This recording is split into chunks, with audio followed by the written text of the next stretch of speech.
Hi guys, welcome back to my channel. This video is going to give you 8 tips on how to be more sustainable and eco-friendly in your beauty and skincare. So I wanted to make this video because about a couple months ago, the UN came out with this report basically saying that we have 12 years to limit climate change. So I think it's super important that we all do our part to make sure that the earth is a safe and clean place for generations to come. And I think these tips are super simple and easy to implement in your routine. So if you like beauty and you like, saving the planet, go ahead and like this video and don't forget to subscribe. My first tip is to stop using makeup wipes. So makeup wipes are super useful but also super wasteful because they're one-time use only. So basically you wipe off all your makeup, you climb into bed after that a night of one too many drinks and you just dump your makeup wipe in the trash. But where does it go? What's gonna happen to it? Well, because it's made up of polyester, polypropylene, wood fibers, cotton, all that good stuff, a lot of those things are not biodegradable and it'll probably just end up in a landfill somewhere. So instead of using makeup wipes, which are not the most sustainable thing, I definitely recommend using a cleansing balm or cleansing oil to remove your makeup. Basically what a cleansing balm is it's like this solid material, solid at room temperature. And then when you take it and rub it on your face, it actually turns into a kind of a more liquidy oil, and it helps break down the impurities, oil, and makeup on your skin. And then you can just wash it off in the sink. Some products I really love are the Heimish All Clean Balm and the Banila Co. Clean It Zero. But if you still really love wipes, then I definitely recommend using some biodegradable ones like the Yes to Cucumbers, the Yes to Cucumbers Hyperallergenic Facial Wipe. So tip number 2 is to ditch those products with those little microbeads in them. So a lot of face washes, body washes, soaps, and even toothpaste have those little plastic microbeads in them, and I think a lot of the time they're used kind of to exfoliate your skin. But the problem with those beads is that they're so small that they can actually pass through wastewater systems and be filtered back into gulfs and oceans. And those little beads can absorb toxic and harmful industrial chemicals and substances and then be consumed by fish and other marine wildlife. So if you're trying to exfoliate your skin, I definitely suggest ditching those microbeads and going for either chemical exfoliants or DIY natural facial scrubs. So the term chemical exfoliant sounds kind of scary at first, but it's actually pretty simple. It's just a kind of a substance, an acid actually, that breaks down the glue that holds your dead skin cells together. And chemical exfoliants are a much better way, much more effective way at getting glowy, smooth skin than those microbeads, because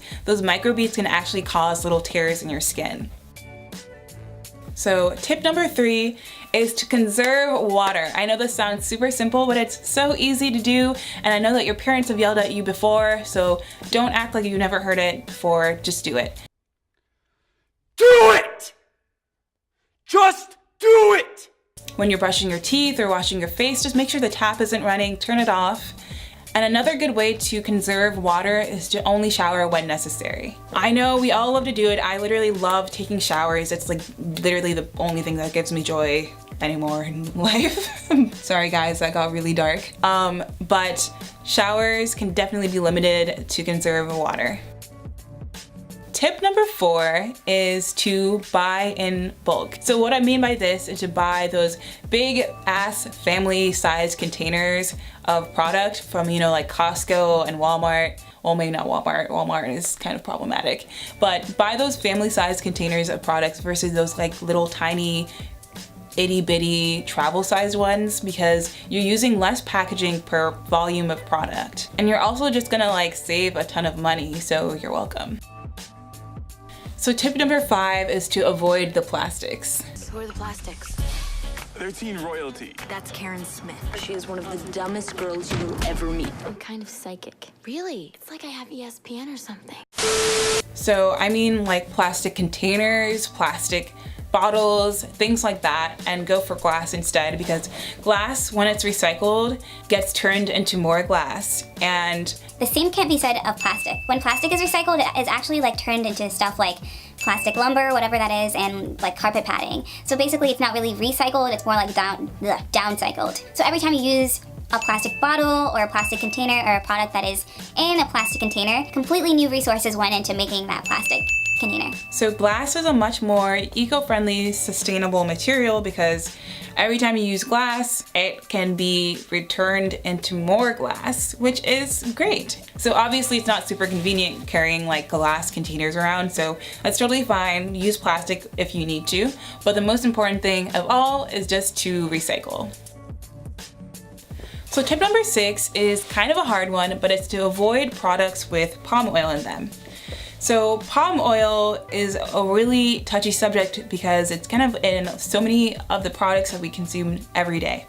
Palm oil is in lipstick and shampoo and soap, but it's also in like cereal, potato chips, candy, soda, pretty much like over half of the things that you see at your local like supermarket. Rainforests are cleared to make way for palm oil plantations, and this usually involves burning rainforest, which obviously like destroys the habitats of many animals and species, but also releases so many like greenhouse gases into the atmosphere, only like exacerbating global warming.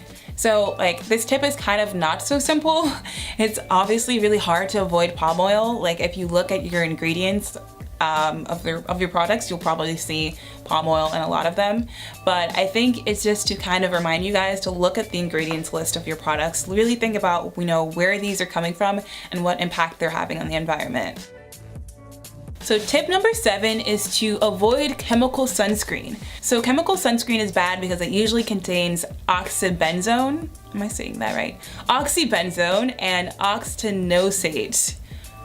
Yes. And those are bad because they basically end up in the ocean. I think like 14,000 tons a year get dumped into the ocean, and they can really seriously destroy coral reefs. That's like Nemo's home. Like that's literally like you're destroying lives. So instead of chemical sunscreen, I highly recommend physical sunscreen. So what exactly is the difference between like chemical sunscreen and physical sunscreen? So chemical sunscreen works by using these chemicals that basically absorb the UV rays from the sun and neutralize them so they don't cause harmful sun damage to your skin. Physical sunscreens work by kind of acting like a mask or like a mirror. They are going to deflect the UV rays away from your skin, stopping the harmful sun damage. So obviously both are, generally effective, but physical sunscreens are definitely better for the environment. The only snag with physical sunscreens though is that they use this substance called zinc oxide, which is basically why you look like freaking Casper the Friendly Ghost every time you wear sunscreen. But I do recommend using this Neutrogena zinc dry touch sunscreen that I use. I really love it. I think it works really well, and it's definitely dark people friendly. And here's another public service announcement. If you are Black, you need to wear sunscreen. Do not think that you are exempt from this rule. It is super, super important. Melanoma, skin cancer, does not discriminate.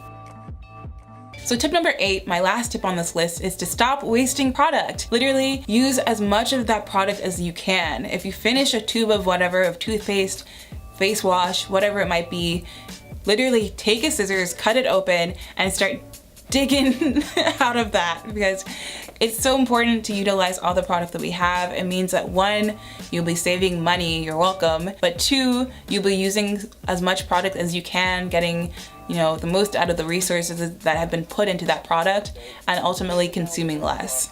So those were my tips for being more eco-friendly and sustainable and earth-conscious in your beauty and skincare. So thanks so much for watching. Love you all. Mwah, and I'll see you in my next video.